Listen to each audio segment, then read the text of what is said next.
আমার ভাইরা, আমার বন্ধুগণ, দুনিয়ার জমিনে আমরা সকলে আল্লাহর জান্নাতের মধ্যে যাইতে চাই। কথা কোন ঠিক না ঠিক? এ বান্দা,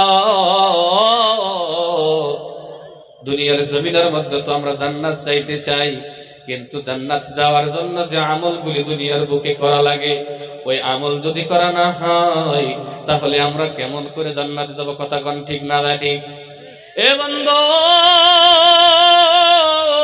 দুনিয়ার জমিনে আমরা সকলে আল্লাহর জান্নাতের মধ্যে যাইতে চাই। কথা কোন ঠিক না ঠিক? এ বান্দা, আমার আল্লাহ এত সুন্দর করে জমিনের মধ্যে বলে দিলেন, দুনিয়ার জমিনের মধ্যে আমার বান্দাগুলি পৃথিবীর জমিনের মধ্যে দুইটা আমল যদি করতে পারে, দুইটা বস্তু যদি করতে পারে, আমি আল্লাহ তাদেরকে এমন জান্নাত দান করব যে জান্নাতের তলদেশে আল্লাহ সুন্দর সুন্দর নদী নহর বানায়া দিছি। জোরে কোন সুবহানাল্লাহ। আমার আল্লাহ বলে, ওয়াবাশশিরিল্লাযীনা আমানু ওয়া আমিলুস সালিহাতি আন্না লাহুম জান্নাতিন তাজরি মিন তাহতিহাল আনহার। জোরে বলেন আল্লাহু আকবার। এ বন্ধু, আমার আল্লাহ জানায়া দেয়, ও নবীজি, পৃথিবীর জমিনের মধ্যে আমার বান্দাদেরকে বলে দেন, জমিনের মধ্যে আমার বান্দাদেরকে বলে দেন, জমিনের মধ্যে আমার বান্দাগুলি যদি জান্নাতের মধ্যে যাইতে চায় তাহলে সর্বপ্রথম আমার বান্দাগুলি যেন ঈমান এনে নেয়। জোরে কোন সুবহানাল্লাহ।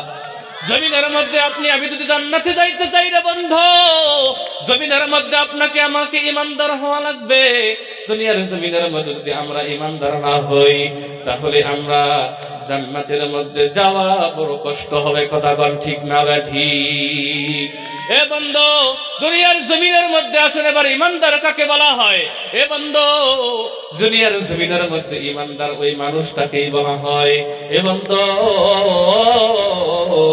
আমার আল্লাহ এত সুন্দর করে কালামুল্লাহর মধ্যে জানায়া দিলেন, ইন্নামাল মুমিনুনা আল্লাযীনা ইযা যুকিরাল্লাহু ওয়াজিলাত কুলুবুহুম ওয়া ইযা তুলিয়াত আলাইহিম আয়াতুহু যাদাতুহুম ঈমানা।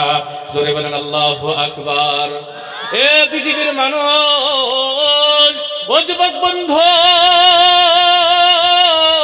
আমার আল্লাহ জানায়া দেয়, দুনিয়ার জমিনের মধ্যে ঈমানদার ব্যক্তি যারা, ঈমানদার ব্যক্তি ওই বান্দাদেরকেই বলা হবে। পৃথিবীর জমিনে যে বান্দাদের সামনে আল্লাহর কথা বলার সঙ্গে সঙ্গে তাদের আত্মা থরথর করে কেঁপে উঠবে। জোরে কোন সুবহানাল্লাহ। যদি পৃথিবীর জমিনে আপনি আমি ঈমানদার হই রে বন্ধু, আপনার আমার সামনে আল্লাহর কথা বলার সঙ্গে সঙ্গে আমাদের আত্মা থরথর করে কেঁপে উঠবে।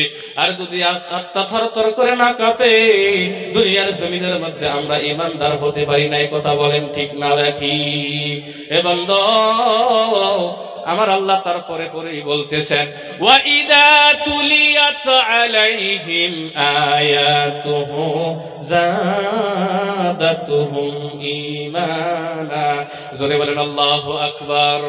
আমার আল্লাহ বলে, আমার ওই সমস্ত বান্দাদের সামনে যখন কোরআন তেলাওয়াত করা হবে, কোরআন তেলাওয়াত করার সঙ্গে সঙ্গে আমার ওই বান্দাগুলির ঈমান দুনিয়াতে বেড়ে যাবে।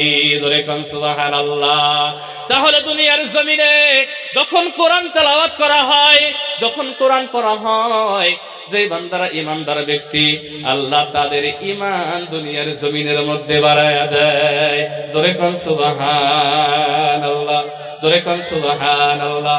তাহলে কোরআন তেলাওয়াত যারা শোনার পর যাদের ঈমান বৃদ্ধি হয়ে যায়, তারা দুনিয়াতে আল্লাহ রাব্বুল আলামিন মুমিন বলে ঘোষণা করে দিয়েছে। জোরে কোন সুবহানাল্লাহ।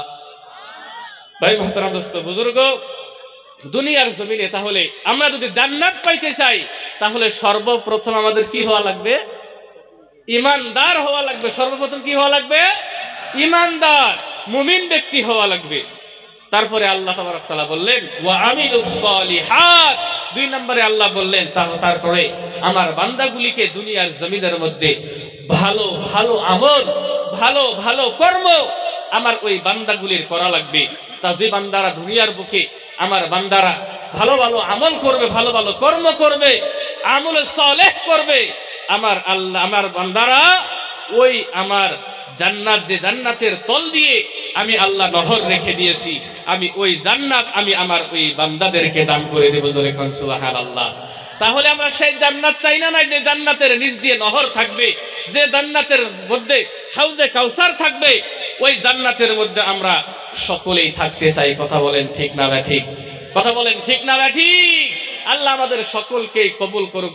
সকলে একটু হাত উত্তোলন করে আমরা সকলে সেই জান্নাতে থাকতে চাই। হাত তুলে দেখাই, হাত তুলে দেখাই। লিল্লাহি তাকবীর, লিল্লাহি তাকবীর। আল্লাহ সকলের হাতকে কবুল ও মঞ্জুর করুক। সকলে বলেন আমিন। বন্ধুগণ, আমার বলার মেলা কিছু ছিল, বহুত কিছু বলার ছিল আর কি।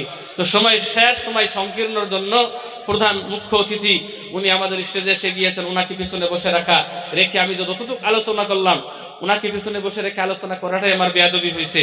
ওনার কাছে ক্ষমা চাচ্ছি। আমি যতটুকু কথা বললাম, যদি বলার মধ্যে ভাষার মধ্যে কোনো ভুল ত্রুটি হয়ে থাকে আমাকে নিজের ভাই, নিজের ভাতিজা হিসেবে ক্ষমা করবেন।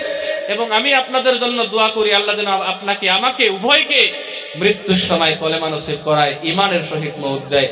এবং যতটুকু কথা বললাম উক্ত কথাগুলি আপনাকে